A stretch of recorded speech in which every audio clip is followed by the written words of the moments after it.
All right, we're going to take a look at a few different parallel circuits and how to do the math for these.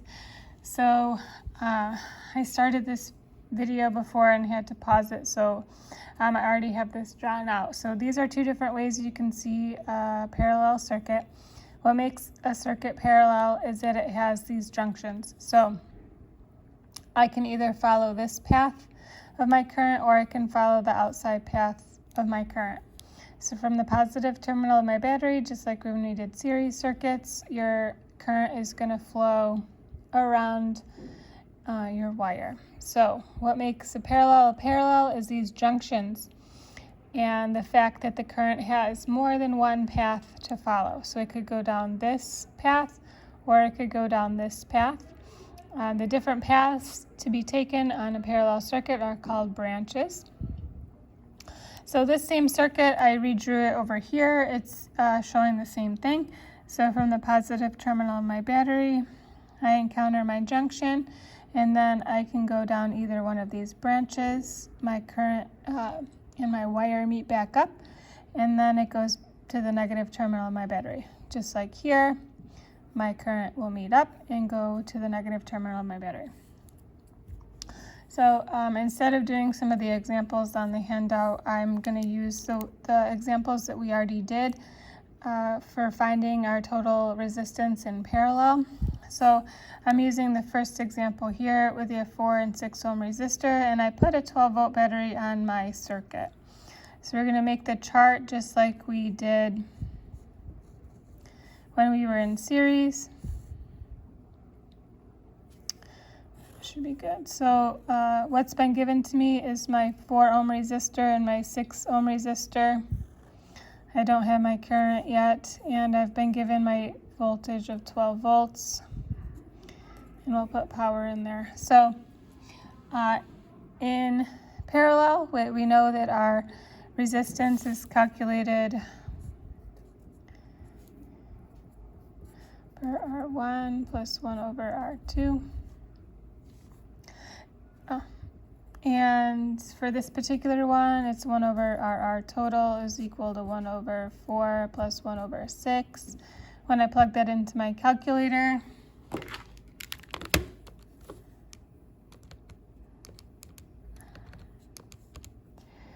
so that's a quarter plus a sixth is equal to 0.42.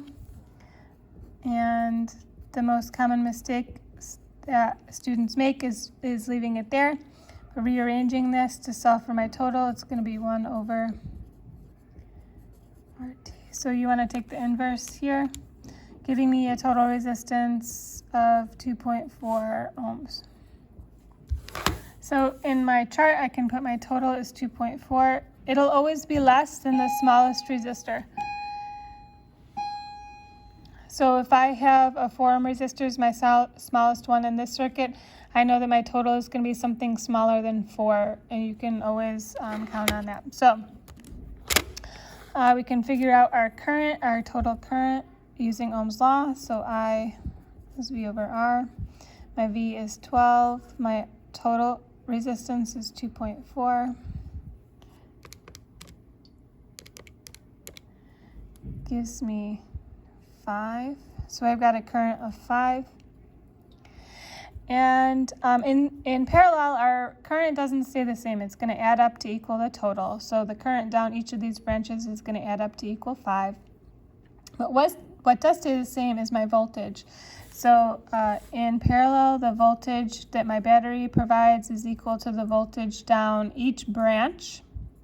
This is another rule. So by given the total, we also had the voltage down each branch.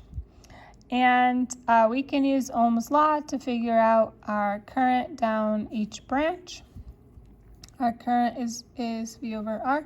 So for the 4 ohm resistor, it's going to be 12 divided by 4, which gives me 3. And then for the 6 ohm resistor, it's going to be my voltage divided by my resistance, gives me 2.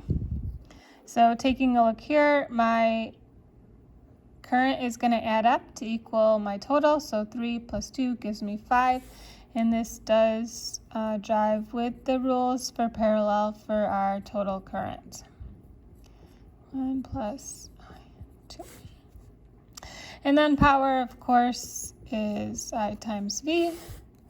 So 3 times 12 is 36. 2 times 12 is 24.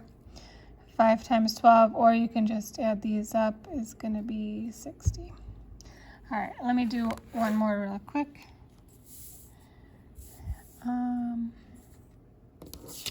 Let's do this one, and we'll use this. So 8 and 12 ohms, and we'll stick a 12-volt battery on there. So when doing my rules,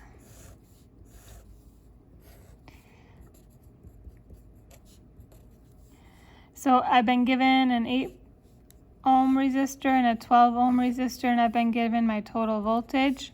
I know that in parallel my voltage down each branch is going to be equal to the total, so I'm going to put 12 in there. And I'm going to use Ohm's law to figure out my current down each branch, and then I'll add it up. So my voltage is 12 divided by my resistance, which is 8, gives me 1.5. And then my other resistor is going to be 12 divided by 12, gives me 1. So I know my total current, I added up in parallel, so 1.5 plus 1 gives me 2.5. And I can find my resistance using Ohm's law. I know it's going to be something smaller than my smallest resistor, so I know my answer is going to be something less than 8. But using my total voltage and my total current, I can figure out what my resistance is. So 12 divided by 2.5 gives me a resistance of 4.8. Well, let's double check this. So our equation in parallel to find our resistance .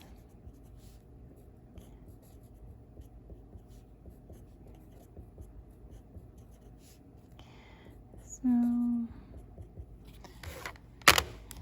we got 1/8 plus 1/12 gives me 0.21. Take the inverse. Well, let me write that down. 0.208. Rearranged, my R total is going to be